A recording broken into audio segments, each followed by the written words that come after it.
Baby discovered a German shepherd cemented inside a wall. What he did next left everyone in tears. What you're about to listen to will change the way you see children forever.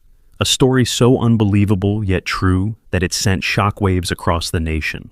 If you think you've heard it all, prepare yourself for something that will leave you questioning everything you thought you knew about the connection between humans and animals.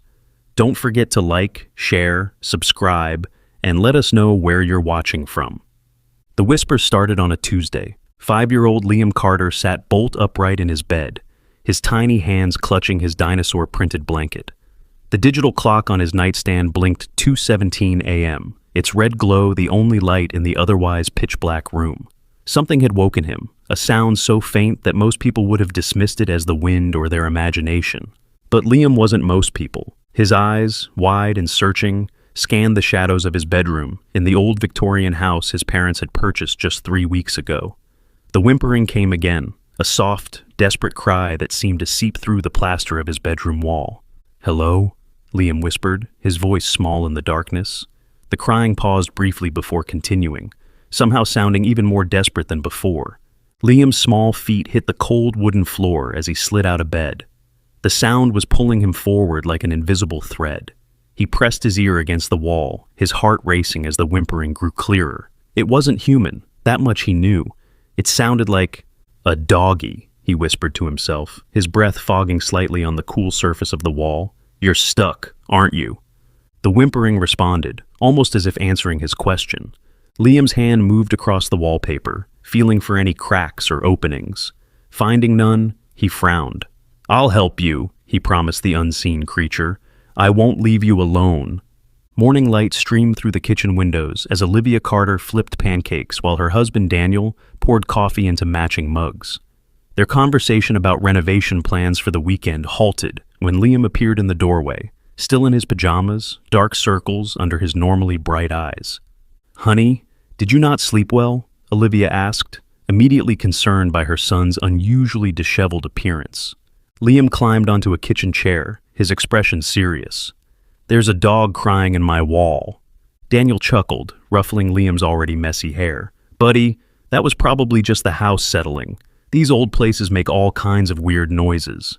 "No," Liam insisted, his voice more forceful than his parents had ever heard it. "It's a real dog. She's scared and can't get out." Olivia placed a small stack of pancakes in front of her son. "Sweetie, there can't be a dog inside the walls. That's impossible." "She's there," Liam said, ignoring the food. "I talked to her all night. She needs water. She's really thirsty." Daniel and Olivia exchanged worried glances. They had noticed Liam's tendency to have vivid dreams since moving into the old house, but this seemed different, more intense. "Tell you what," Daniel offered. "After breakfast, I'll come up and we'll listen together, okay? Maybe it's just pipes or the neighbor's dog you're hearing." Liam nodded reluctantly, but he barely touched his breakfast. His mind was elsewhere, with the frightened creature he was convinced was trapped within the walls of their home. True to his word, Daniel followed Liam upstairs after breakfast. They stood silently in Liam's room for nearly 10 minutes, Daniel's patience wearing thin as they listened for any unusual sounds. "See, buddy? No dog. This house is just old and—" "Shh!" Liam held up his hand, his face suddenly alert. "Listen." Daniel strained his ears and heard nothing but the distant sound of a lawnmower from somewhere down the street. "I don't hear anything, Liam." The boy's face crumpled slightly. "She only cries sometimes, but she's there, I promise." Daniel sighed, crouching down to his son's level. "Liam, sometimes our minds play tricks on us, especially in a new house with new sounds. There's no dog in the wall, son." Liam's eyes welled with tears. "You don't believe me." "It's not that I don't believe you," Daniel began, trying to find the right words. "It's just that what you're describing isn't possible." But Liam knew what he had heard, and he knew that no one was going to help the dog but him. That afternoon, while his mother folded laundry downstairs, Liam snuck a bowl of water and some crackers into his room. He placed them near the wall where the sounds had come from. "I brought you something," he whispered to the wall. "I don't know if you can reach it, but I'm trying." He pressed his ear against the wall again, waiting. Minutes passed in silence before he heard it, the faintest whine, somehow sounding grateful. "I know," Liam whispered. "I'll find a way to get you out. I promise." At dinner that night, Liam was unusually quiet, pushing his pasta around his plate without eating much. "Everything okay at kindergarten today?" Olivia asked, concerned by her normally chatty son's silence. Liam nodded, then hesitated. "Ms. Jenkins asked why I drew a dog inside our house walls." Daniel nearly choked on his water. "You drew what?" "I drew the dog that's in our wall," Liam explained matter-of-factly. "Ms. Jenkins said it wasn't nice to make up stories, but I'm not making it up." Olivia reached across the table to feel Liam's forehead.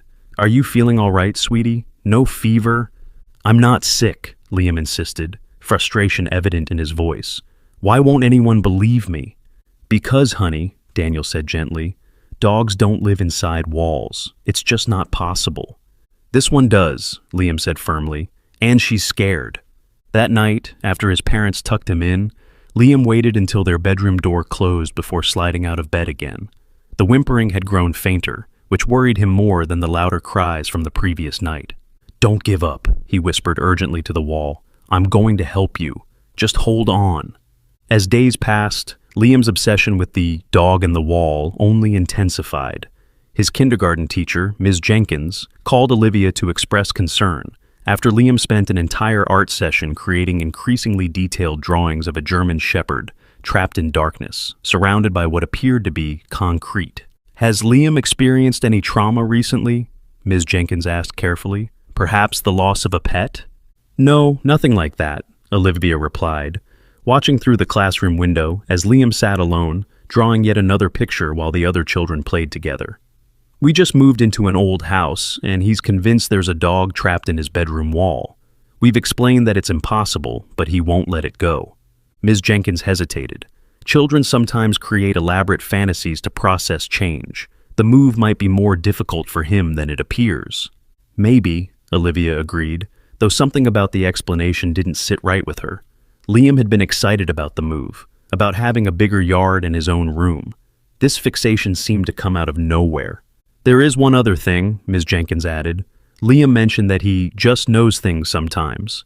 When I asked what he meant, he said he knew when you were going to call before the phone rang, and that he told his father to take an umbrella to work last Thursday, even though the forecast was clear." Olivia felt a chill run down her spine.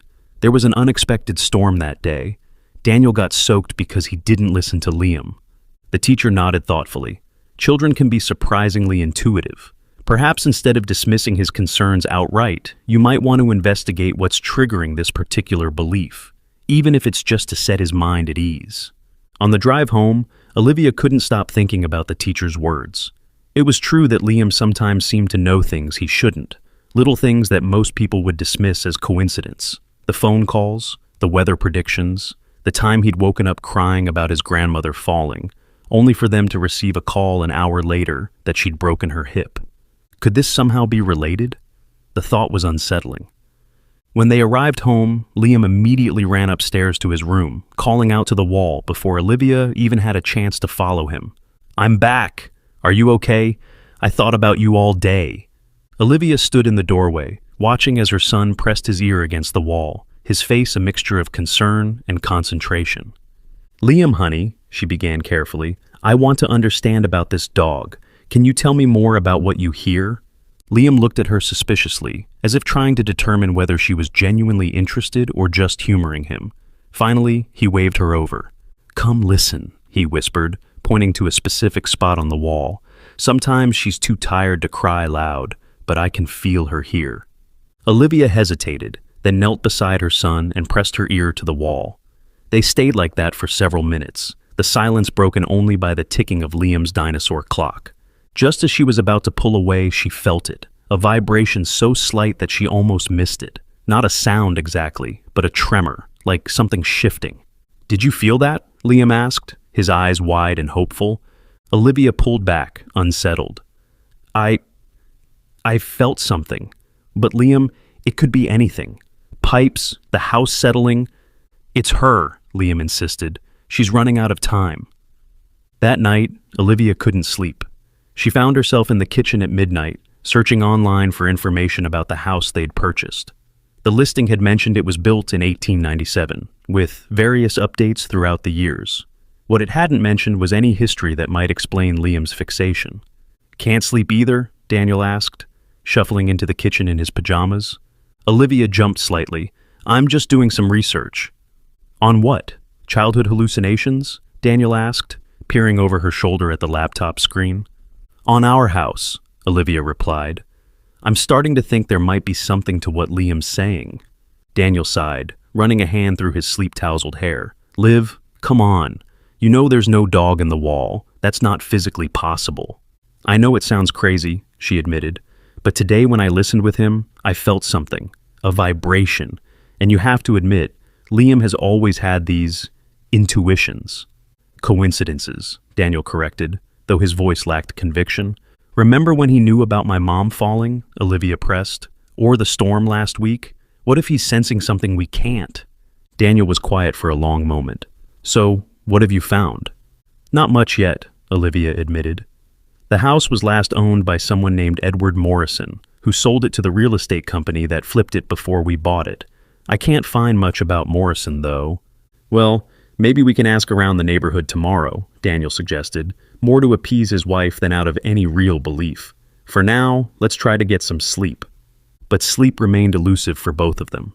The next day was Saturday, and Olivia took the opportunity to introduce herself to their neighbors, while Daniel took Liam to the park. Mrs. Whitaker, an elderly woman who lived 2 doors down, invited Olivia in for tea when she mentioned they'd recently moved into the old Morrison place.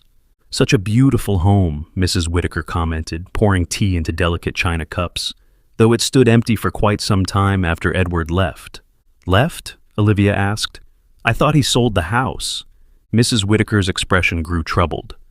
Well, that's the official story, I suppose, but the truth is, no one really knows what happened to Edward.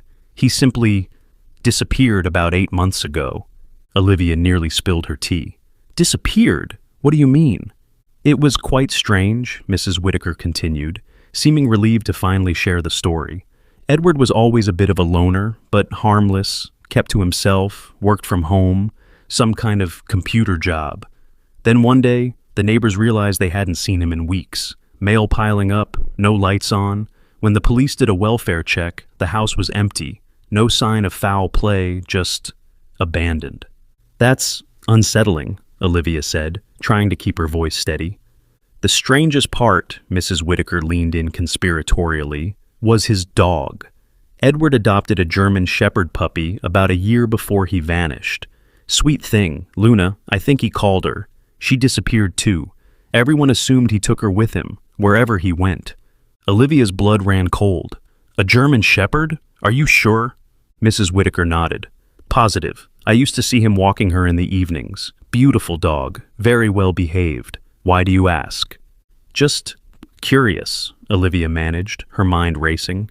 She hadn't told Liam what kind of dog their neighbors had owned. She hadn't known herself until this moment. Yet somehow, he had been drawing a German Shepherd trapped in the walls. When she returned home, Olivia found Daniel and Liam in the backyard, kicking a soccer ball around. She waited until Liam was distracted with his toys before pulling Daniel aside to share what she'd learned. A German Shepherd? Daniel repeated, his skepticism finally showing cracks. And Liam's been drawing a German Shepherd specifically? Olivia nodded. He's never even seen a picture of the previous owner or his dog. How would he know, Daniel? How would he know unless there's actually something to this, Daniel finished, looking troubled. But Liv, even if the guy had a dog that went missing, the idea that it's somehow trapped inside our walls is... I know how it sounds, Olivia interrupted, but what if something happened? What if this Morrison guy did something to the dog before he disappeared? Daniel ran a hand over his face. That's a pretty serious accusation. I'm not accusing anyone of anything, Olivia clarified. I'm just saying, with all the renovation this house went through before we bought it, isn't it possible something got built over? The suggestion hung in the air between them, too disturbing to fully acknowledge. Later that evening, as Daniel was putting Liam to bed, he found himself studying the walls of his son's room more carefully than before. Liam, he began tentatively, this dog you hear, can you tell me more about it? Liam's eyes lit up at finally being taken seriously. She's big and has pointy ears. She's brown and black. She's really scared and hungry. And you hear her? Where exactly? Liam pointed to the corner of his room, where the outer wall met the wall separating his bedroom from the hallway. Mostly here, but sometimes I can hear her when I press my ear on the floor too. Daniel nodded, trying to think rationally. That corner had been part of the renovation. The real estate listing had mentioned opening up the floor plan downstairs, which would have required adding support to this section of the house. Has she told you her name? Daniel asked, immediately feeling foolish for the question. But Liam didn't find it strange at all. She didn't tell me. I just know it's Luna. Daniel felt the hairs on his arms stand up. Luna? Liam nodded. That's her name. I draw pictures of her at school so she knows I didn't forget about her. That night, after Liam fell asleep, Daniel crept back into his son's room with a stud finder. He ran it along the walls where Liam had indicated, finding nothing unusual until he reached the corner. The device beeped continuously across a section that should have had standard spacing. Something wasn't right with the construction. The next morning, while Liam was eating breakfast, Daniel casually mentioned needing to check something in the basement. The basement had been another selling point of the house, unusually large for the area, with high ceilings and newly finished walls. As he descended the stairs, flashlight in hand, Daniel tried to orient himself relative to Liam's bedroom above. The corner in question would be right there, a section of wall that looked newer than the rest, the paint slightly different in color. Daniel approached it slowly, running his hand over the surface. Then he noticed something odd, a small air vent near the floor that didn't seem to connect to anything. Crouching down, he shone his flashlight through the slats, but could see nothing beyond darkness. Just as he was about to give up, his flashlight caught something, a reflection, like light bouncing off something metallic. Daniel adjusted his position, trying to get a better angle. That's when he heard it, so faint that if he hadn't been listening for it, he would have missed it entirely. A whimper, followed by what sounded like labored breathing. Daniel stumbled backward, nearly dropping his flashlight. "Oh my God," he whispered to the empty basement. Liam was right. While construction workers were renovating the basement for the real estate company, they discovered something unusual hidden in a crawl space, a collection of journals belonging to Edward Morrison, the previous owner. Initially setting them aside as personal items to be returned, one of the workers had flipped through a journal out of curiosity and been disturbed by the contents. Rather than turning them over to the authorities, which might have delayed the renovation and their paychecks, they had hidden the journals in the attic, telling themselves they would anonymously report it later. But like many things intended for later, it was forgotten entirely. Until now. Olivia stood in the dusty attic, holding a flashlight between her teeth, as she carefully opened the first journal she'd found stashed behind an old trunk. Daniel was downstairs with Liam, keeping him occupied while she investigated further. The earliest entries were mundane: work complaints, weather observations, occasional mentions of going to therapy for anxiety, and intrusive thoughts. But as Olivia flipped forward through the pages, the writing became increasingly erratic. Paranoid passages about being watched and "they're listening through her" began to appear with alarming frequency. With growing horror, Olivia realized that "her" referred to Luna, Morrison's German shepherd. "She stares at me when I sleep," one entry read. "Her eyes follow me. She knows what I'm thinking. They've trained her to read my mind and report back." The delusions appeared to worsen over time, with Morrison becoming convinced that his dog was a surveillance tool implanted by unnamed government agencies.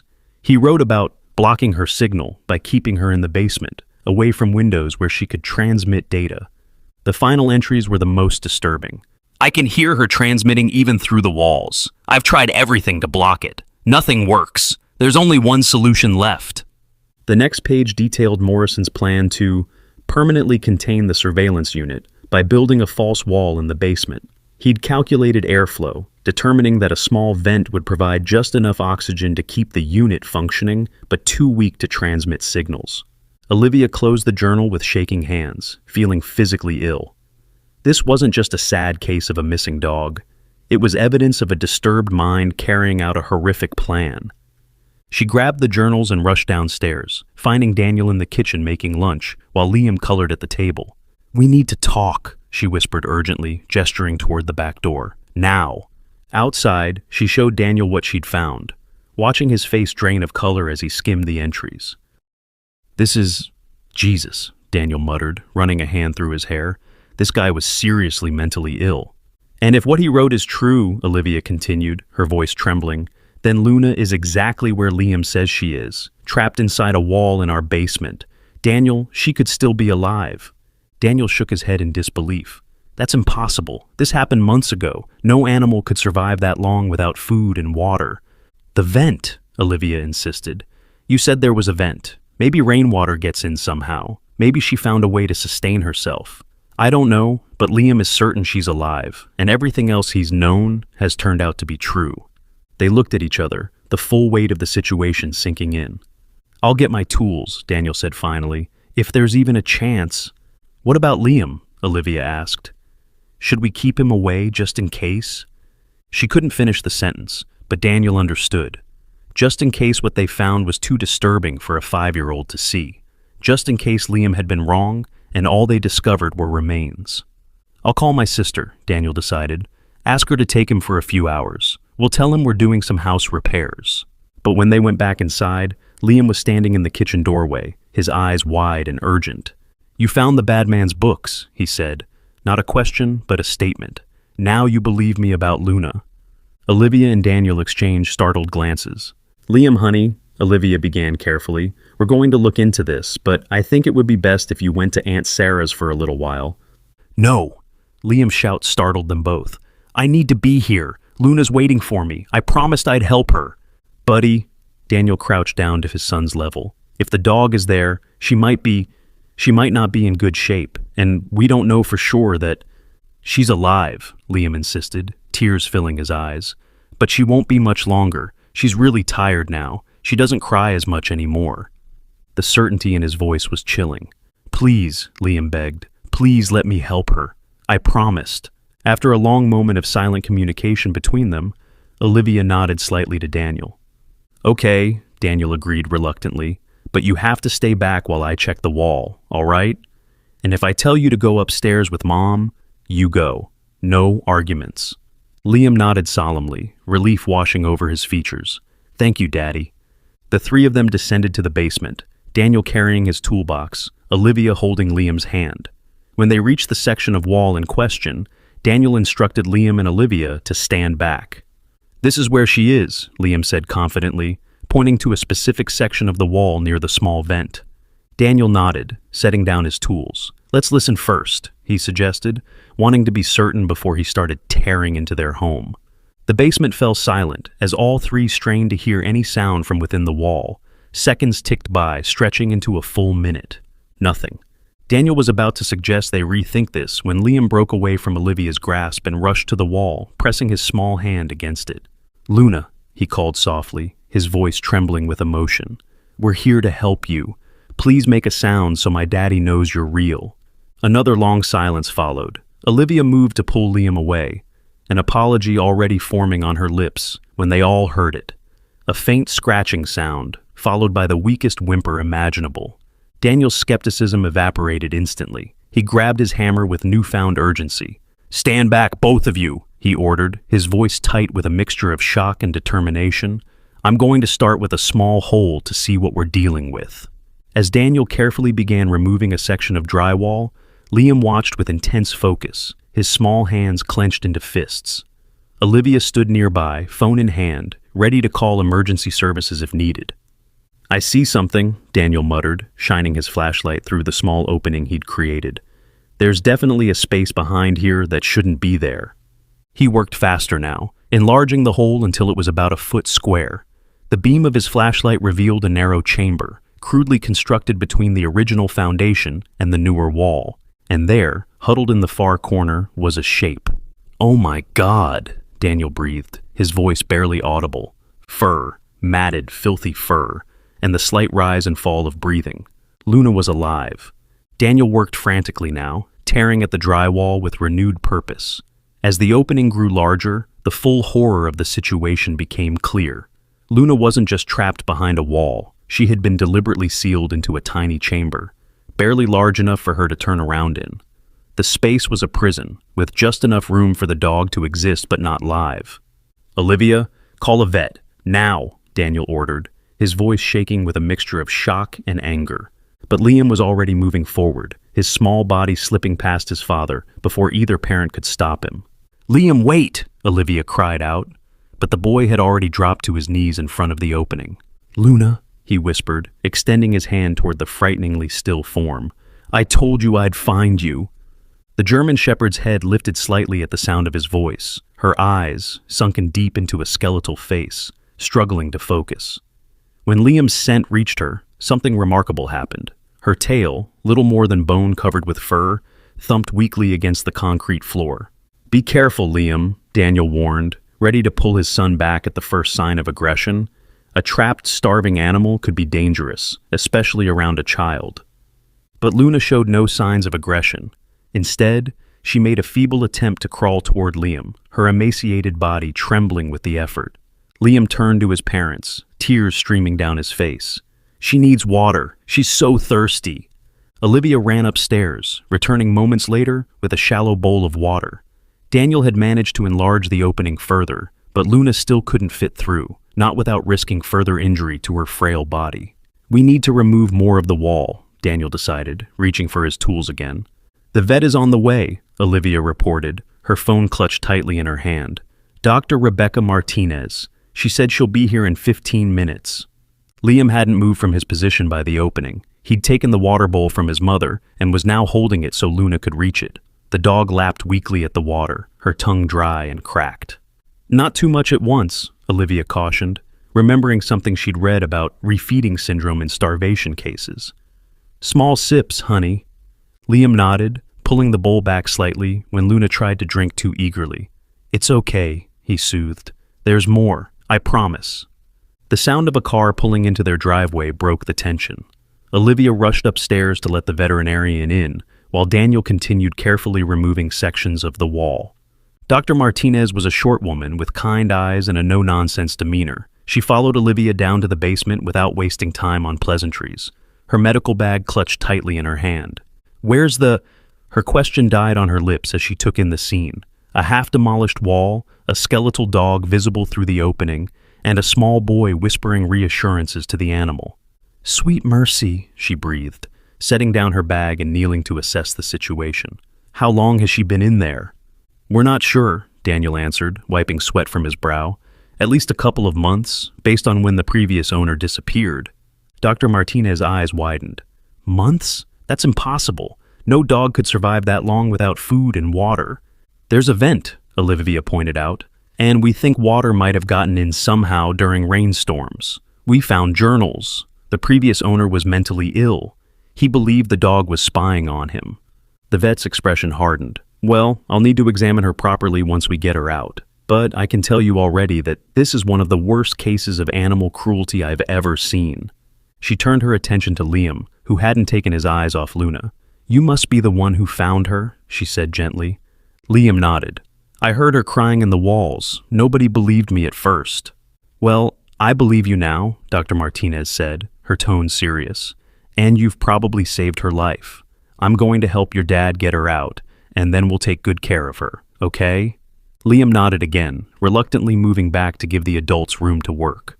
Olivia put her arm around his shoulders, pulling him close. "You did it, honey," she whispered. "You really did it." With Dr. Martinez's guidance, Daniel removed enough of the wall to create an opening large enough for Luna to pass through. The vet prepared a makeshift stretcher using a blanket Olivia had brought down. "This is going to be the tricky part," Dr. Martinez warned. "She's severely dehydrated and malnourished. Any sudden movement could cause further harm. We need to ease her out very gently." Daniel nodded, positioning himself to help, while Olivia kept Liam at a safe distance. "Luna," Dr. Martinez called softly, her voice calm and professional, "we're going to help you now." But the dog didn't respond to the vet's voice. Instead, her eyes remained fixed on Liam, as if drawing strength from his presence. She only wants Liam, Olivia realized. She trusts him. Dr. Martinez hesitated, clearly uncomfortable with involving a child in such a delicate procedure. But after a moment's consideration, she nodded. "Liam, would you sit here where she can see you? Talk to her while we try to move her?" Liam immediately squirmed out of his mother's grasp and positioned himself where the vet indicated. "It's okay, Luna," he said, his young voice surprisingly steady. "These are good people. They're going to take you out of the dark place. You don't have to be scared anymore." As if understanding every word, Luna's eyes never left Liam's face as Dr. Martinez and Daniel carefully maneuvered her onto the blanket. The dog was so weak that she offered no resistance, her body limp and frighteningly light as they eased her through the opening. Once Luna was free of her prison, the full extent of her condition became horrifyingly clear. Her ribs protruded sharply through her dull coat. Her legs were little more than sticks, and sores covered the parts of her body that had been in constant contact with the concrete floor. Dr. Martinez immediately began a cursory examination, her experienced hands moving gently over Luna's emaciated form. "Her heartbeat is weak but steady," she reported. "Severe dehydration, malnutrition, pressure sores, possibly some muscle atrophy from confinement. She needs fluids and specialized care immediately." "Is she going to be okay?" Liam asked, his voice small and frightened. Dr. Martinez looked up, her expression softening as she met the boy's anxious gaze. "I won't lie to you, Liam. She's in very bad shape, but she survived something that should have been impossible. That tells me she's a fighter."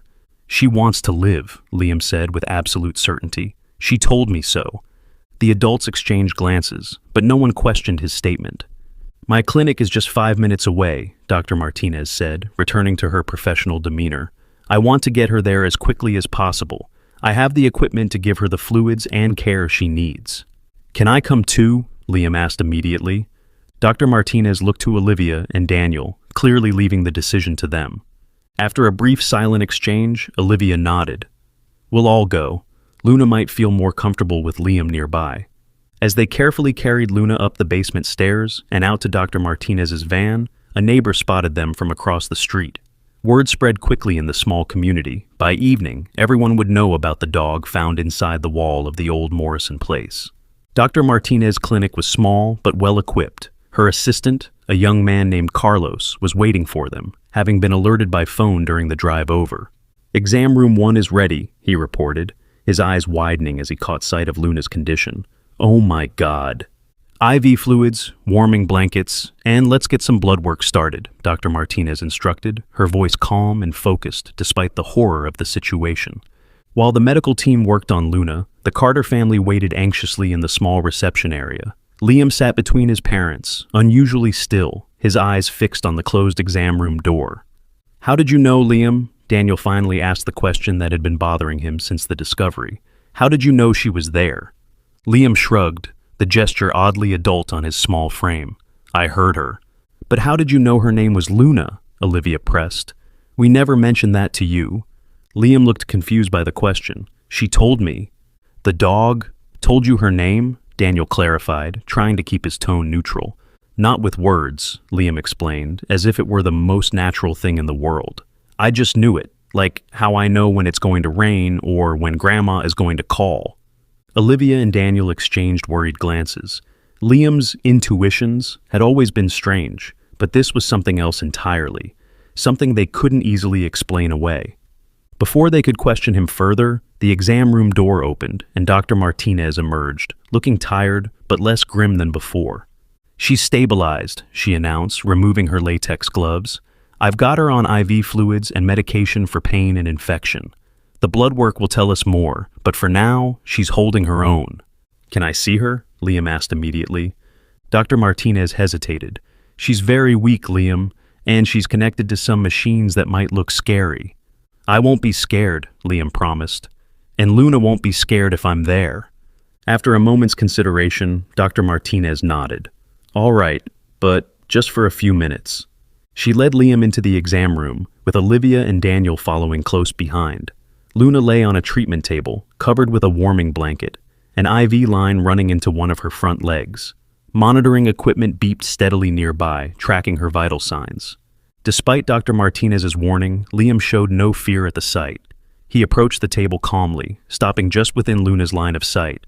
"Hi, Luna," he said softly. "You're safe now. The doctors are making you better." Luna's tail moved weakly under the blanket, the only indication that she was aware of his presence. Dr. Martinez watched the interaction with professional interest. "It's remarkable," she commented quietly to Olivia and Daniel. "She responds to him in a way she doesn't respond to anyone else. It's as if they have some sort of connection." "He's always been intuitive about things," Olivia said carefully. "But this is different. He knew things about Luna he couldn't possibly have known. Like what? The vet asked. Her name, for one, Daniel replied.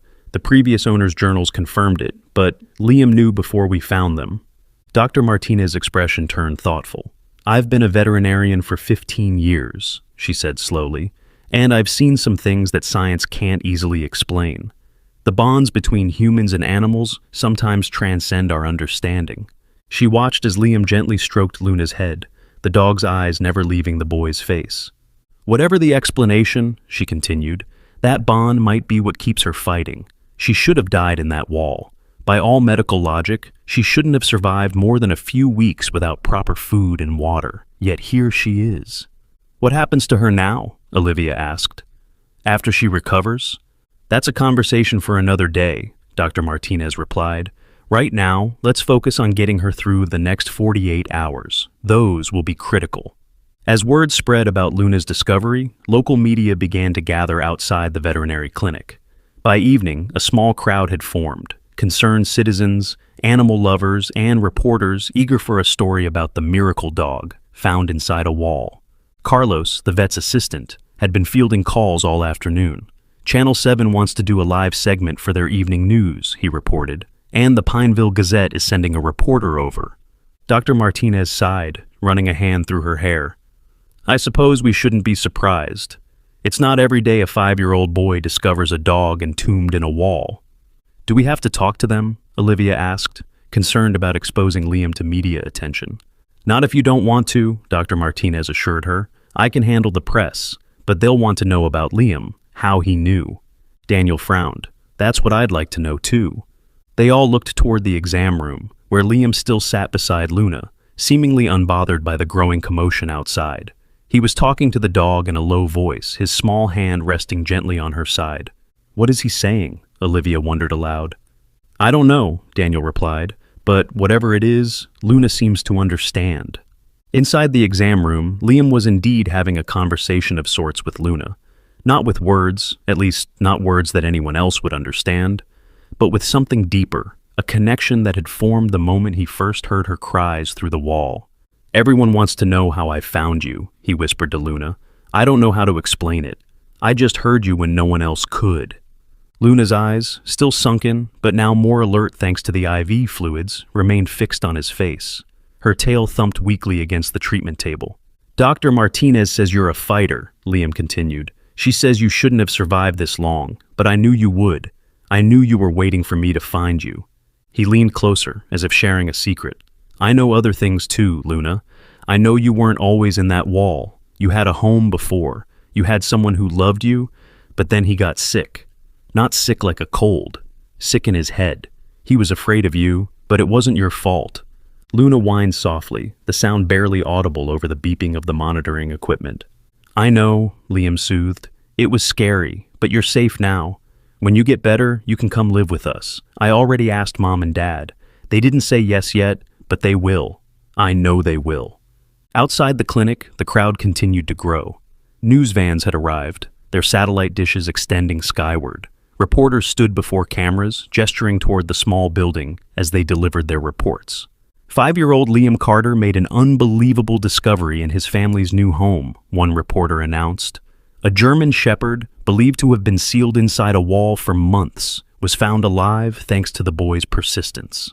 Another reporter added dramatic flair to the story. In a case that has stumped both veterinary experts and local authorities, a dog named Luna has survived what should have been a death sentence. The question on everyone's mind, how did young Liam know she was there? Inside, Dr. Martinez returned to check on Luna's vital signs. Her numbers are improving, she reported, adjusting the IV flow, but she's still not out of danger. The next 24 hours will be crucial. Can she stay here overnight? Olivia asked. Absolutely. I'm planning to stay with her myself, Dr. Martinez replied. She'll need constant monitoring. What about Liam? Daniel asked quietly, nodding toward their son, who was beginning to show signs of exhaustion after the emotionally draining day. Olivia crouched beside Liam. Honey, we need to go home now. Luna needs to rest, and so do you. We can come back first thing in the morning. Liam's face crumpled. But what if she needs me during the night? Dr. Martinez will take excellent care of her, Olivia assured him. And if anything changes, she'll call us right away." "Promise you'll call?" Liam asked the veterinarian directly. "I promise," Dr. Martinez said solemnly, "no matter what time it is." Reluctantly, Liam stood to leave, but not before leaning close to Luna one last time. "I'll be back tomorrow," he whispered. "Keep fighting." As the Carter family prepared to depart, they faced another challenge, navigating through the crowd of reporters and onlookers gathered outside. "I didn't expect all this," Daniel muttered, peering through the blinds at the media circus. "We don't have to talk to them," Olivia reminded him. "We can just say no comment and keep walking." But when they stepped outside, Liam surprised them by stopping in front of the cameras. His small face was serious, his voice clear and determined as he made a simple statement. "Luna's going to get better. She just needs time." The reporters immediately began shouting questions. "How did you know she was in the wall, Liam? Did you hear her barking? Do you have some special connection with animals?" But Liam simply repeated, "She's going to get better," before allowing his parents to lead him to their car. As they drove home in the gathering dusk, Liam fell asleep in his car seat, exhausted by the day's events. Olivia turned to look at her sleeping son, her expression a mixture of pride and concern. "What do we do now?" she asked Daniel quietly. "I don't know," he admitted. "This is all beyond anything I ever expected to deal with as a parent." "He saved her life," Olivia said. "However he knew, whatever this connection is between them, he saved her when no one else could."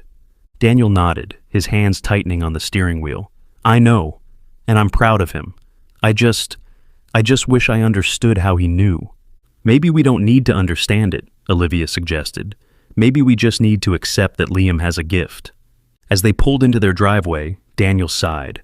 A gift, or something else entirely. That night, as Liam slept peacefully for the first time since they'd moved into the house, Olivia and Daniel lay awake, their thoughts racing with questions that had no easy answers. If Liam could somehow sense Luna's presence, what else might he be sensing that they couldn't? And what did it mean for their son's future? Have you ever had an unexplainable connection with an animal, a moment when you just knew what they were feeling? Share your story below. The next 48 hours were the most critical in Luna's fight for survival. Dr. Martinez worked tirelessly, monitoring the German Shepherd's condition around the clock. She'd treated countless animals throughout her career, but none had affected her quite like Luna. The dog's will to live defied all medical logic. Her condition should have been fatal, she explained to Olivia and Daniel when they brought Liam to the clinic the following morning. The level of starvation and dehydration she experienced, I've never seen an animal survive that. Liam had barely spoken since waking up, his focus entirely on getting back to Luna. Now, as they entered the treatment room, his face lit up at the sight of the German Shepherd. Luna looked marginally better than the previous day. The IV fluids had helped rehydrate her, making her sunken eyes slightly more alert. When she caught sight of Liam, her tail thumped weakly against the treatment table. "She was restless all night," Dr. Martinez told them, "but she calmed down about an hour ago, almost as if she knew you were coming." Liam nodded, unsurprised. "She was waiting for me." He pulled a small chair up to the treatment table and climbed onto it, positioning himself where Luna could see him without having to move her head. Then he simply sat there, one hand gently resting on her bony shoulder, occasionally whispering words too soft for the adults to hear. Dr. Martinez observed the interaction with growing interest. "I'd like to try something," she said after a few minutes. "A small test, if you don't mind." When Daniel and Olivia nodded their permission, she continued. "I need to give Luna her medication, but she's been resistant to anyone touching her. Would you mind stepping out for a moment while I try with Liam here?" Once the parents had left the room, Dr. Martinez prepared a syringe with pain medication. "Normally, Luna gets anxious when I approach with medication," she explained to Liam. "Can you keep talking to her while I do this?" Liam nodded solemnly and leaned closer to Luna.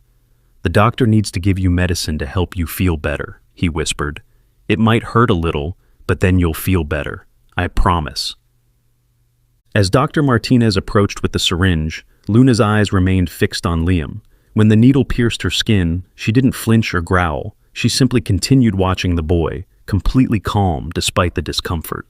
"Remarkable," Dr. Martinez murmured. "Absolutely remarkable." After completing her examination, she invited Olivia and Daniel back in. "Luna's responding to treatment better than I expected," she reported. Her blood work still shows significant abnormalities, but her vital signs are stabilizing. Does that mean she'll recover? Olivia asked hopefully. It's still too early to make promises, Dr. Martinez cautioned, but she's fighting hard, and she seems to draw strength from Liam's presence. Can I stay with her today? Liam asked immediately. The adults exchanged glances. You have school, buddy, Daniel reminded him gently. Liam's face fell. But Luna needs me. Actually, Dr. Martinez interjected, Luna does seem to respond better when Liam is here. Her heart rate is more stable, and she's more willing to accept treatment. If it's not too much trouble, having him visit after school might actually aid in her recovery. I don't mind bringing him, Olivia offered. I can work remotely for a few days. And so a routine was established. Liam would go to school in the morning, with Olivia picking him up directly afterward and bringing him to the clinic where he would spend hours sitting with Luna. Daniel would join them after work, and the family would finally head home after Luna had been settled for the night. Day by day, Luna's condition improved. The IV fluids restored her hydration, and she gradually began accepting small amounts of specialized food. Her body remained skeletal, but her eyes grew more alert, and she started responding to simple commands from Dr. Martinez, though only when Liam was present. Word of Luna's miraculous survival spread far beyond their small town. Animal lovers from across the country followed her progress online, where Dr. Martinez had begun posting daily updates. Local news stations featured regular segments on the miracle dog and the boy who saved her. Donations poured in to cover Luna's medical expenses, with the excess being directed to a fund for other abused animals. 5 days after her rescue, Luna attempted to stand for the first time. Liam was sitting in his usual spot beside her treatment table when she suddenly lifted her head, her gaze focused intently on the boy's face. "What is it, girl?" he asked softly. In response, Luna struggled to pull her legs underneath her body. Her limbs trembled with the effort, weakened muscles protesting after months of disuse. "Dr. Martinez!" Liam called out, his voice urgent but controlled. "Luna's trying to get up!" The veterinarian rushed in, with Olivia close behind. They watched in amazement as Luna, with agonizing slowness, pushed herself into a standing position. Her legs trembled violently, threatening to buckle at any moment, but she remained upright, her eyes never leaving Liam's face. "Good girl," Liam whispered, tears streaming down his cheeks. "I knew you could do it." Luna stood for nearly 30 seconds before her strength gave out, and she collapsed back onto the treatment table. But the milestone was significant, a clear sign that her will to recover remained strong. "This is incredible progress," Dr. Martinez said, quickly checking Luna's vital signs. Most dogs in her condition wouldn't even attempt to stand for weeks. That evening, as news of Luna's achievement spread, the clinic received a visitor, Detective James Wilson from the Pineville Police Department. "I'm here about the dog case," he explained to Dr. Martinez, "and the disappearance of Edward Morrison." After being briefed on Luna's condition, Detective Wilson asked to speak with the Carter family. "I understand you found some journals in your house?" he asked, once they were seated in Dr. Martinez's small office. Olivia nodded. "In the attic. We've given them to the police already." "Yes, I've reviewed them," the detective confirmed. "They paint a disturbing picture of Morrison's mental state, but there are still unanswered questions about his disappearance." He turned his attention to Liam, who sat quietly between his parents. "Liam, I know this might seem like a strange question, but has Luna told you anything about what happened to her owner?" Olivia stiffened. "Detective, he's 5 years old. I don't think—" "It's okay, Mom," Liam interrupted, his expression serious beyond his years. "Luna doesn't like to talk about the bad man much, but she knows he's not coming back." Detective Wilson leaned forward slightly. "How does she know that, Liam?" Liam hesitated, his gaze dropping to his hands. "She says he was sorry for what he did to her. He cried a lot after he put her in the wall. Then one day he just went away and never came back." A chill settled over the room at the child's words. "Liam," Detective Wilson said carefully, "do you know where Edward Morrison went?" Liam looked up, his eyes unnervingly direct. "To the place with the big trees, where he used to take Luna for walks. That's where he decided to go to sleep forever." Daniel's face paled. "Liam, how could you possibly know that?" "Luna showed me," Liam said simply, "in my dreams." Detective Wilson made a note in his small notebook. "There's a wooded area about half a mile from your house," he said. "Morrison was known to walk his dog there. We'll have a team search it tomorrow." After the detective left, Daniel and Olivia sat in stunned silence, trying to process what they'd just heard. "He couldn't possibly know those details," Olivia whispered. Unless he really is somehow communicating with Luna," Daniel finished, the concept still bizarre to him despite everything they had witnessed. "But how? It's not scientifically possible." "Nothing about this situation has been scientifically possible," Olivia pointed out. "Luna surviving months without adequate food or water, Liam hearing her through the walls when we couldn't, knowing her name before we found the journals." They both looked at their son, who had returned to Luna's side and was gently stroking her head, completely oblivious to his parents' confusion and concern. "What do we do?" Daniel asked finally. Olivia sighed.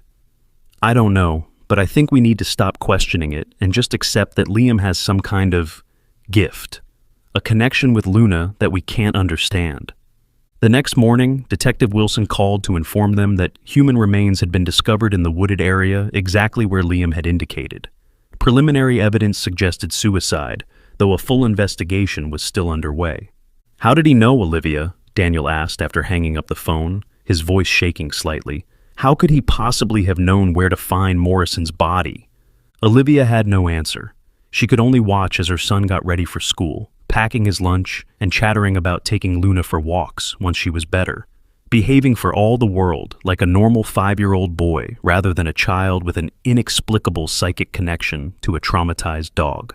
Word of Liam's uncanny prediction spread quickly, adding a new layer of mystery to the already sensational story. News reporters camped outside the veterinary clinic became more persistent, desperate for interviews with the boy who could seemingly communicate with animals. "They're calling him the dog whisperer now," Carlos told Dr. Martinez as they prepared the clinic for the day. "Social media is going crazy with theories. Some people are saying he's psychic." Dr. Martinez frowned. "He's a child, not a sideshow attraction. The last thing he needs is that kind of attention." But the media frenzy was just beginning. As Luna continued to improve, making small but significant progress each day, interest in her story, and in Liam's mysterious abilities, only intensified. 7 days after Luna's rescue, Dr. Martinez made a suggestion that surprised the Carter family. "I think Luna might recover better in a home environment now," she said during their evening visit. "She's stable enough that I'm comfortable releasing her from the clinic as long as she receives proper care and regular checkups." "You mean she could come home with us?" Liam asked, his eyes lighting up with hope. Dr. Martinez nodded. "With your parents' permission, of course. She still needs special food, medication, and physical therapy, but being in a calm, loving environment might accelerate her healing." Olivia and Daniel exchanged uncertain glances. "We haven't exactly discussed adopting a dog," Daniel began cautiously. "Not just any dog," Liam interjected. "Luna, she needs us. She needs me." "Honey, it's a big responsibility," Olivia explained gently. "Luna will need a lot of care, and we both work full-time." "I can help," Liam insisted. "I already know what she needs. I can tell when she's in pain or when she's thirsty or when she needs to go outside." Dr. Martinez watched the family discussion with interest. "If it helps," she offered, "I've never seen a bond quite like the one between Liam and Luna. In my professional opinion, separating them at this point might actually be detrimental to her recovery." Daniel sighed, recognizing when he was outnumbered. "I suppose we could try it, on a trial basis." Liam's face broke into a radiant smile. "Thank you, Dad. Thank you, Mom. You won't regret it, I promise." The next day, preparations were made for Luna's homecoming. Daniel cleared a space in the living room, setting up a comfortable dog bed where Luna could rest while still being part of family activities. Olivia purchased the special food and supplements Dr. Martinez had recommended, and Liam, barely able to contain his excitement, arranged his stuffed animals around Luna's new bed so she wouldn't feel lonely. When the moment finally came to bring Luna home, Dr. Martinez helped them settle her in the back of their SUV, showing them how to support her still frail body during the drive. Luna remained calm throughout the process, her eyes frequently seeking out Liam for reassurance. "Remember," Dr. Martinez instructed as they prepared to leave, "no sudden movements or loud noises. Keep her on the feeding schedule we discussed, and call me immediately if you notice any changes in her condition." "We will," Olivia promised, "and thank you for everything." The drive home was tense, with Daniel carefully avoiding bumps and Olivia frequently checking on Luna in the back seat, where she lay with her head resting on Liam's lap. "Almost home, girl," Liam whispered, gently stroking her ears. "You're going to love it there." Photographers and reporters had gathered near their house, alerted somehow to Luna's release from the clinic. Daniel drove past them without stopping, pulling directly into the garage and closing the door behind them to avoid the media circus. Getting Luna from the car to the house proved challenging. Though she had regained some strength, she still couldn't walk more than a few steps without assistance. Daniel carefully lifted her, following Dr. Martinez's instructions on supporting her weight properly, while Olivia cleared the path ahead. When they reached the living room, Daniel gently lowered Luna onto her new bed. She glanced around the unfamiliar space, her body tense until Liam settled beside her. "This is your home now," he told her, his small hand resting protectively on her bony shoulder. "You're safe here." As if understanding his words, Luna relaxed, her tail thumping weakly against the soft cushion of her bed. That night, after Liam had finally been convinced to go to his own bed instead of sleeping beside Luna, Olivia and Daniel sat in the kitchen, speaking in hushed tones. "Did you see how she calmed down as soon as Liam spoke to her?" Olivia asked. "It's like she understands every word he says."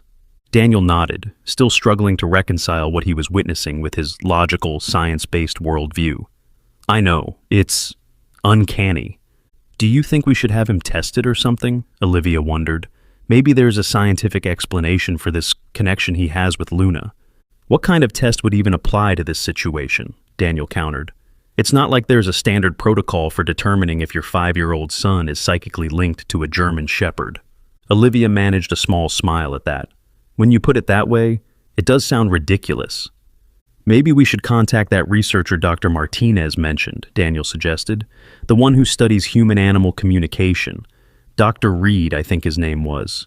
"Maybe," Olivia agreed, though she sounded uncertain. "I just don't want Liam to become some kind of research subject. He's already getting so much attention from the media." Their conversation was interrupted by a sound from the living room, a soft whine followed by restless movement. They hurried to check on Luna, finding her attempting to stand, her legs trembling with the effort. "Luna, stay down," Olivia urged gently. "You need to rest." But the dog ignored her, continuing her struggle until she was on her feet, swaying slightly but determined. She took one shaky step toward the hallway, then another. "What is she doing?" Daniel whispered, not wanting to startle the dog. "I think she's looking for Liam," Olivia realized. "Should we stop her? Dr. Martinez said she shouldn't overexert herself." Before Daniel could respond, they heard small footsteps in the hallway. Liam appeared, rubbing his eyes sleepily. "Luna?" he called softly. "What are you doing up?" The German Shepherd froze at the sound of his voice, her entire body seeming to relax. But instead of lying back down, she continued her painstaking journey toward the boy, each step clearly requiring immense effort. When she finally reached him, Luna pressed her head against Liam's chest, a small whimper escaping her. "It's okay," Liam soothed, wrapping his arms around her neck. "I'm here. You don't have to be afraid." Olivia and Daniel watched in amazement as their son guided the dog back to her bed, speaking to her in low, reassuring tones. Luna followed him obediently, settling down only when Liam sat beside her, his small hand resting on her side. "She had a bad dream," Liam explained to his parents, "about the dark place in the wall. She was afraid I wouldn't find her again." Daniel opened his mouth to question how Liam could possibly know that, then closed it again. At this point, questioning his son's insights seemed pointless. "Do you want to sleep out here with her tonight?" Olivia asked, recognizing that separating the two might be more disruptive than beneficial. Liam nodded gratefully. "Just for tonight, so she knows she's not alone." Olivia brought a pillow and blanket from Liam's room, helping him make a comfortable spot beside Luna's bed. Within minutes, both boy and dog were asleep, Luna's breathing deep and even for perhaps the first time since her rescue. As news of Luna's homecoming spread, Dr. Elena Martinez faced increasing requests for interviews about the case. Initially reluctant to discuss her patients publicly, she eventually agreed to a brief statement for the local news, hoping to redirect some of the attention away from Liam and toward the broader issue of animal cruelty. "Luna's case is extraordinary," she told the reporter, "both the cruelty she endured and her miraculous survival. But what's most remarkable to me as a veterinarian is the connection she shares with Liam Carter. In 30 years of practice, I've never witnessed anything quite like it. Would you describe it as a psychic connection? The reporter pressed. Dr. Martinez chose her